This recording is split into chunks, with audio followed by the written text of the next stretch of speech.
Hello friends, today I will discuss the operational amplifiers and KCL application to know the output voltage or output current. So operational amplifiers are two types. One is called non-inverting amplifiers, operational amplifiers. The other is inverted or inverting operational amplifiers. So here I will discuss only inverting operational amplifiers and its related problems.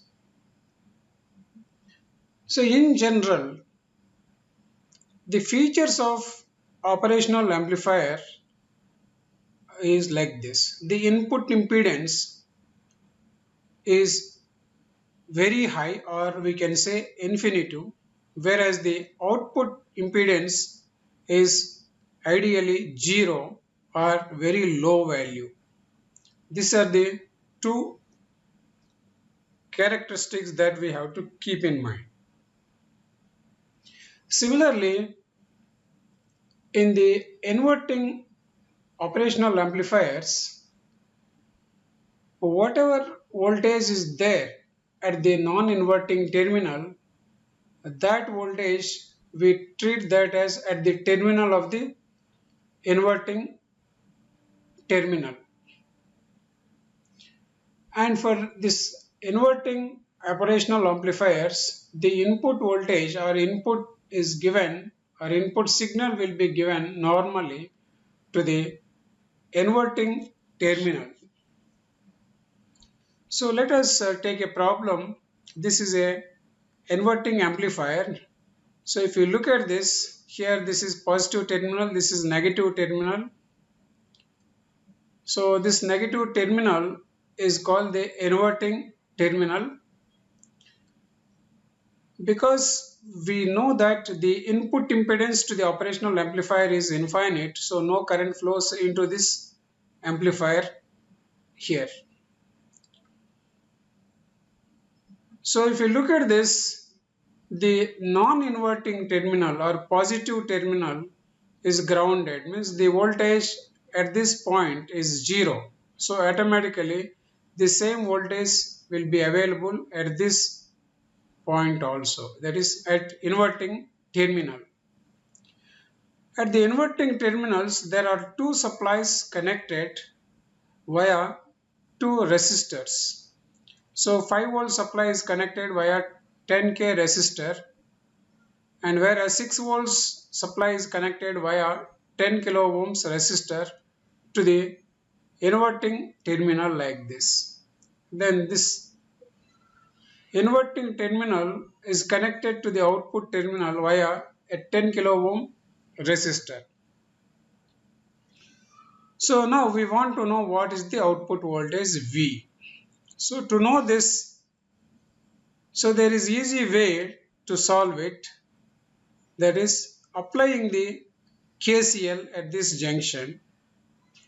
So if you look at this, so there is one current that supplied by 5 volts. Similarly, there is another current supplied by the 6 volts.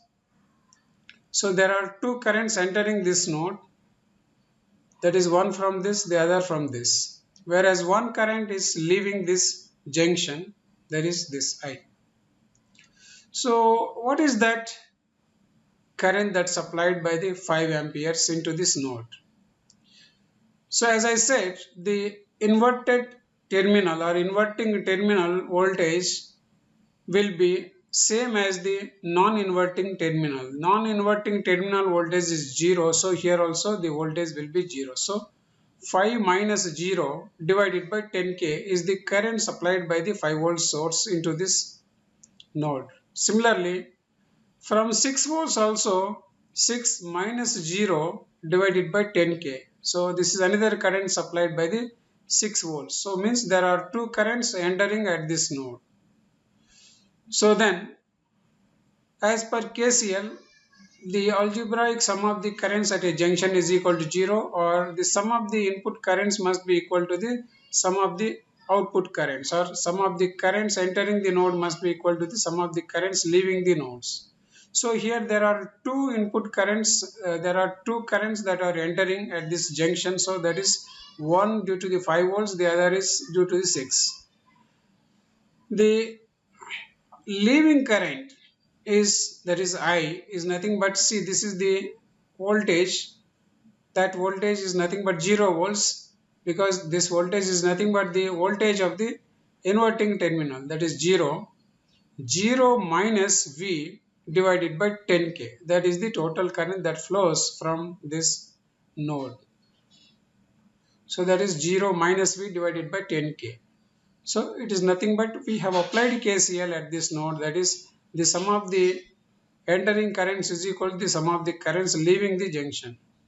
So this becomes the leaving current, whereas these are the two entering currents at the node. So once we simplify this, we get V is equal to minus 11 volts. If we look at this, so in the inverting amplifier, operational amplifier, the output voltage will have the opposite sign of the input voltage. So input voltage is plus, whereas the output voltage is minus. So that is why we are getting here minus 11 volts. So let us take another problem. So let us say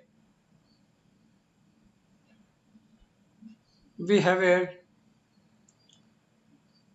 inverting operational amplifier like this, and this positive terminal or the non-inverting terminal is grounded, so it is at 0 voltage. So automatically the inverting terminal will also at the same voltage, that is 0 volts. And because this operational amplifiers will have the infinite input impedance, so no current flows into this operational amplifier. And there is a 6 volts connected to this junction via 10K. Similarly, 5 volt source connected to the junction via 10K resistor. So similarly, there is a resistance connected from this junction to the output terminal via 20K. So now here we want to know what is this output voltage under these conditions. So to know this output voltage, first of all we have to apply the KCL at this node. So what are the sum of the currents entering at this node? That is 5 minus 0 divided by 10K plus 6 minus 0 divided by 10K, that is 2 currents are entering at this node. Then leaving currents 0 minus V, 0 minus V divided by 20K. So once we simplify this, we get minus 22 volts. So as I said, the output voltage polarity will be exactly opposite to the input voltage polarity. So we are getting minus. Because we have the higher resistance here, so we are getting here minus 22 volts. Earlier it was 10K, so the voltage was only minus 11 volts. Next, let us take another problem like this. So this is also again inverting amplifier. So here inverting terminal will have the positive supply connected via a 10 kilo ohm resistor like this. And from here 20K is connected between output terminal and the inverting terminal junction. And the non-inverting terminal is connected to a potential divider like this. The supply voltage is 10 volts and there are two resistors 10K, 10K which are in series, and that potential divided among this 10K is taken as input voltage to the non-inverting terminal. So when we apply the voltage divider rule, so 5 volts will drop across this, 5 volts will drop across this. So we take that 5 volts that is available here, so that as the input to the non-inverting terminal, that is plus, that is value is 5 volts. So once we say the non-inverting terminal voltage is 5 volts, automatically the inverting terminal voltage also 5 volts like this. But whereas the input impedance is very high, so the input current flowing into this operational amplifier is 0. Now We want to know what is this output voltage under these conditions. So for this, again we have to apply what is called KCL, means whatever current enters this node must leave this node. So 6 volts, what is this voltage? This is nothing but 5 volts. Why this is 5 volts? Because the non-inverting terminal voltage is 5 volts, so automatically the inverting terminal voltage is also going to be 5 volts. So 6 minus 5 divided by 10K. So that is entering current. What is the leaving current? Leaving current is nothing but 5 minus V divided by 20K. So if you solve it, we get what is called the 3 volts. Next, let us take the another problem. So here is a operational amplifier whose non-inverting terminal is grounded, means its voltage is 0 volts. So automatically the inverting terminal voltage is also becomes 0 volts, and there is a 5 volt source connected via 10K to the junction of this inverting terminal, that is here. And because the input impedance of the operational amplifier is very high, so the current entering into the operational amplifier is 0. So then this junction point is connected to the V via 20K. So what we want is, we want to know what is this output voltage under this condition. So as I said, the positive terminal voltage and negative terminal voltage will be same. So here, because it is 0 volts, automatically here also it is going to be 0 volts. So 5 minus 0 divided by 10K. Next, what is the current leaving this junction? That is 0 minus V divided by 20K. So there is one unknown, one equation. So solve it. Then we get V is equal to minus 10 volts.